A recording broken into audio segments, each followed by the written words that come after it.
जो सुनाता है डर की सच्ची कहानी उन्हीं की जुबानी। तो चलिए शुरू करते हैं आज का पॉडकास्ट। अमावस्या की रात काली शक्तियां अपने चरम पर होती हैं और अपने लिए शिकार की तलाश में रहती हैं। इसलिए कहा जाता है कि अमावस्या की रात बहुत सावधान रहना चाहिए और भूल कर भी रात के अंधेरे में बाहर निकलने की गलती नहीं करनी चाहिए। लोग जब ये सब बातें बोलते थे तो मुझे ये महज उनका अंधविश्वास लगता था।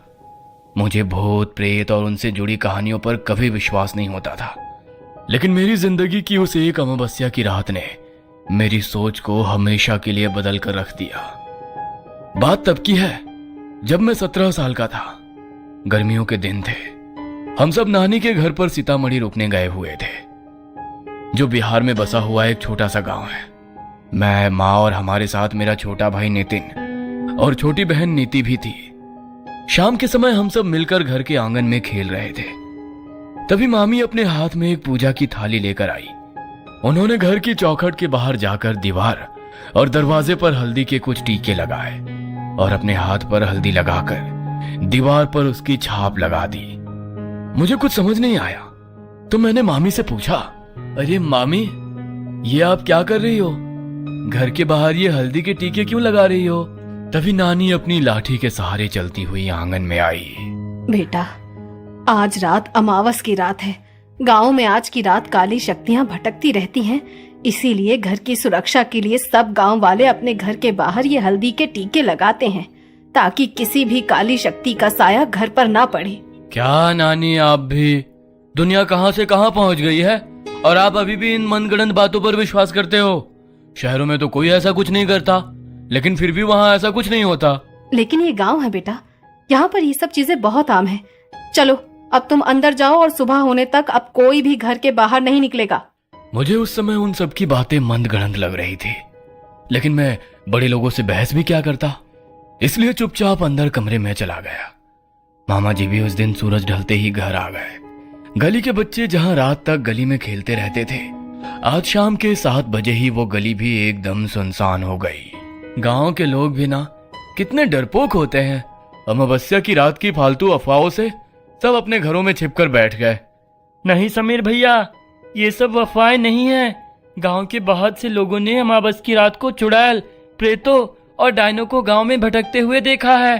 और हमारे घर के सामने वो जो पीपल का पेड़ है, सतीश काका ने तो पिछले साल अमावस की रात को उस पेड़ पर चुड़ैल को देख लिया था। उसके बाद उनकी जो हालत खराब हुई, पूरे 1 महीने में जाकर अपने बिस्तर से उठ पाए थे। अच्छा, तब तो अब मैं भी उस चुड़ैल को देखूंगा। मैं भी तो देखूं वो चुड़ैल तुम्हारे गांव वालों को ही दिखाई देती है या मुझे भी दिखेगी। आज रात में छत पर सोऊंगा और देखूंगा कि मुझे कोई चुड़ैल दिखती है या नहीं। वीर मेरे मामा जी का बेटा था। उसने मुझे समझाने की बहुत कोशिश की, लेकिन मुझे तो बस सबको झूठा साबित करना था। इसलिए मैंने छत पर सोने की जिद बांध ली। देखो भैया, मैं नहीं चाहता कि आपको कुछ हो। अगर आप मेरी बात नहीं मानोगे तो मैं सबको बता दूंगा, फिर कोई आपको छत पर नहीं जाने देगा। वीर की इस बात से मैं समझ गया कि अगर इसके सामने मैं छत पर गया तो कोई मुझे छत पर जाने नहीं देगा। अच्छा ठीक है, नहीं जाऊंगा मैं छत पर, तू निश्चिंत रह। मैंने वीर को ऐसा विश्वास दिलाया और उसके साथ कमरे में जाकर सोने की एक्टिंग करने लगा। उसी कमरे में हमारे साथ मेरा छोटा भाई नितिन भी सोया हुआ था।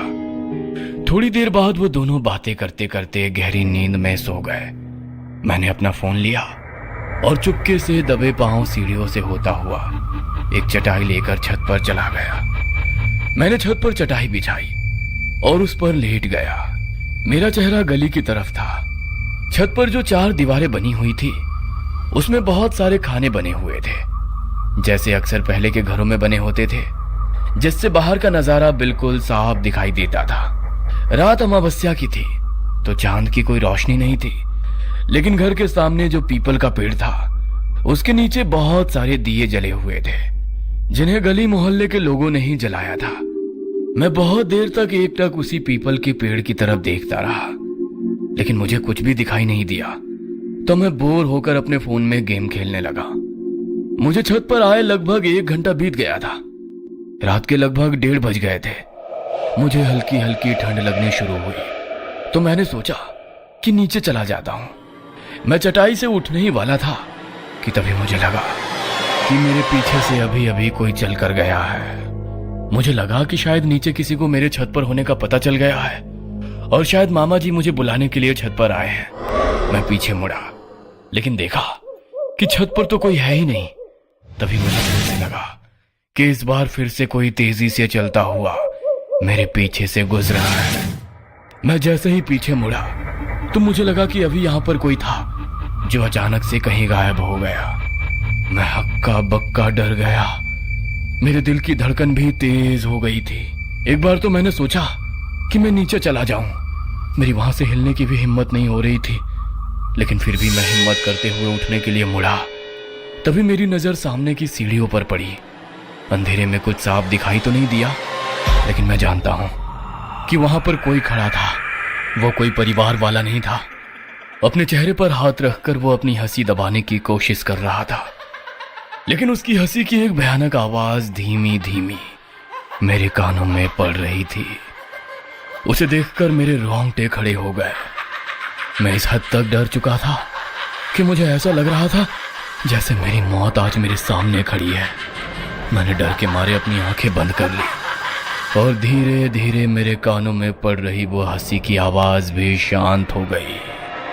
मुझे लगा कि वो मेरा वहम था, इसलिए मैंने हिम्मत करते हुए अपनी आंखें खोली तो एक बेहद भयानक आदमी जिसका चेहरा बहुत ज्यादा डरावना था और उसके शरीर पर सिर्फ एक फटा हुआ कपड़ा लिपटा हुआ था। वो ऐसा लग रहा था मानो किसी ने कब्र से खोदकर किसी के मुर्दे को बाहर निकाला हो। वो बहुत तेजी से मेरी तरफ हवा की गति से दौड़ता हुआ आया और मेरे शरीर से आर पार हो गया। डर के मारे जो मेरा हाल था वो मैं बयां भी नहीं कर सकता। मैं समझ में नहीं पा रहा था कि मेरे साथ अभी अभी ये क्या हुआ कि तभी फिर से मुझे अपने पीछे से उसी की हंसी की आवाज सुनाई दी। मैं इतना डर चुका था कि अब फिर से पीछे की तरफ भी देखने की हिम्मत नहीं हो रही थी कि तभी वो आवाज धीरे धीरे तेज होने लगी, मानो वो बढ़ता हुआ मेरी तरफ ही आ रहा था। मैंने जरा सी गर्दन घुमाई तो वो बिल्कुल मेरे बगल में बैठा हुआ मुझे ही घूर रहा था। मैंने बहुत जोर से चिल्लाने की कोशिश की, लेकिन मेरी आवाज मेरे गले में ही दबकर रह गई। तभी वो उठा और छत की दीवार की तरफ भागता हुआ छत से नीचे कूद गया। इससे पहले कि मैं इस सदमे से उभर पाता, तभी मुझे गली की तरफ से पायलों की आवाज सुनाई दी। मैंने मुड़कर गली की तरफ देखा तो मेरा ध्यान सीधे पीपल के पेड़ पर पड़ा। मैंने जो उस रात अपनी आंखों से देखा वो मैं कभी भूल नहीं सकता। पीपल के पेड़ से लटकी हुई एक चुड़ैल मेरी ही ओर देख रही थी। वो मेरी ओर देखकर बहुत ही भयानक तरीके से हंसी। तभी मैंने देखा कि पड़ोस में रहने वाले मेरे मामा जी के दोस्त सतवीर सिंह अपनी साइकिल पर आ रहे थे। शायद वो कहीं काम से गए थे और काम से लौटने में उन्हें बहुत देर हो गई थी। वो अपने घर की तरफ बढ़ रहे थे, लेकिन बहुत घबराए हुए थे। तभी वो साइकिल चलाते हुए उसी पीपल के पेड़ के पास पहुंचे। मैंने देखा कि अब वो चुड़ैल वहां पर नहीं है, पर सतवीर मामा जी को वहां पर देखकर मेरी रूह कांप रही थी। मैं जानता था कि वो मामा जी को नुकसान जरूर पहुंचाएगी। मैंने डर के मारे कुछ पलों के लिए अपनी आंखें झपका ली, लेकिन जब दोबारा आंखें खोलकर देखा तो ना तो वहां पर सतवीर मामा जी थे और ना ही वो चुड़ैल पेड़ पर लटकी हुई थी। मुझे लगा कि अब सब कुछ बिल्कुल शांत हो गया है और सतवीर मामा जी भी अपने घर पहुंच गए हैं। मैं थोड़ा निश्चिंत हो गया, लेकिन तभी मुझे गली से एक अजीब सी आवाज सुनाई दी।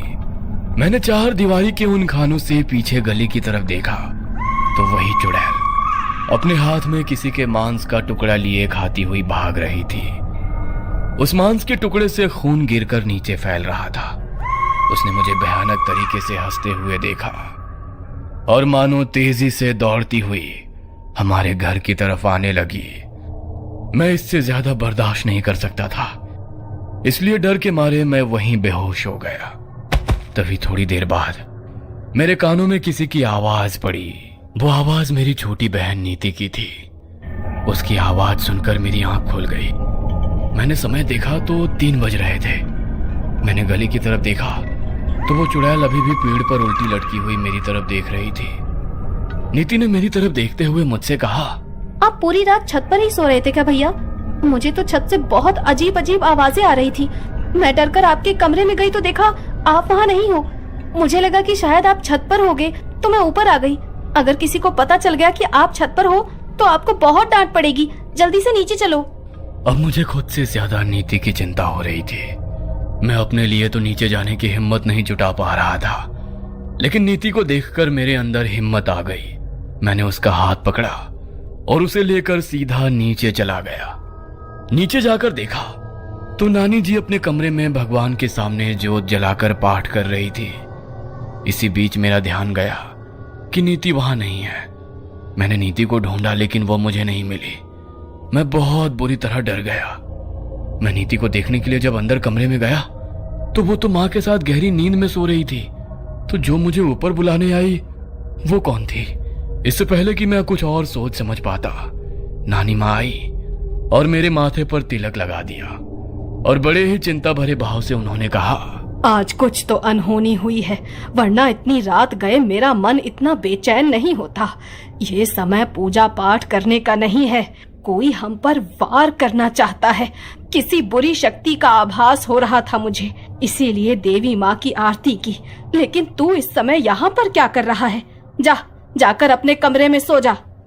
नानी माँ की बातें सुनकर मुझे कुछ कुछ बात समझ में आ गई थी कि जो मुझे ऊपर बुलाने आई वो कोई और नहीं, शायद खुद देवी माँ थी जिन्होंने उस रात मेरी रक्षा की। मैं सीधे नानी माँ के कमरे में गया और देवी माँ के सामने जल रही ज्योति के सामने अपना सर झुकाया। मेरी आंखों से आंसू बह रहे थे।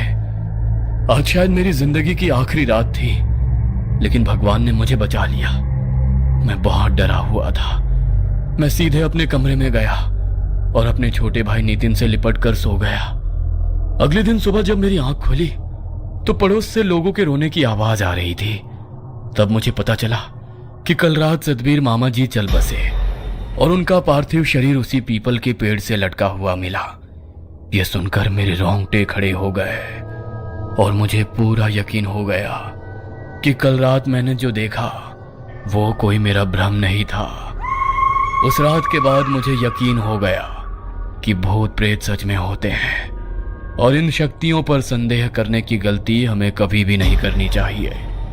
मैं उस रात के बाद फिर कभी अमावस्या के समय अपने नाना जी के गांव नहीं गया, लेकिन अभी भी जब भी कभी मैं वहां पर जाता हूं तो वही अमावस्या की रात मेरी आंखों के सामने घूमने लगती है।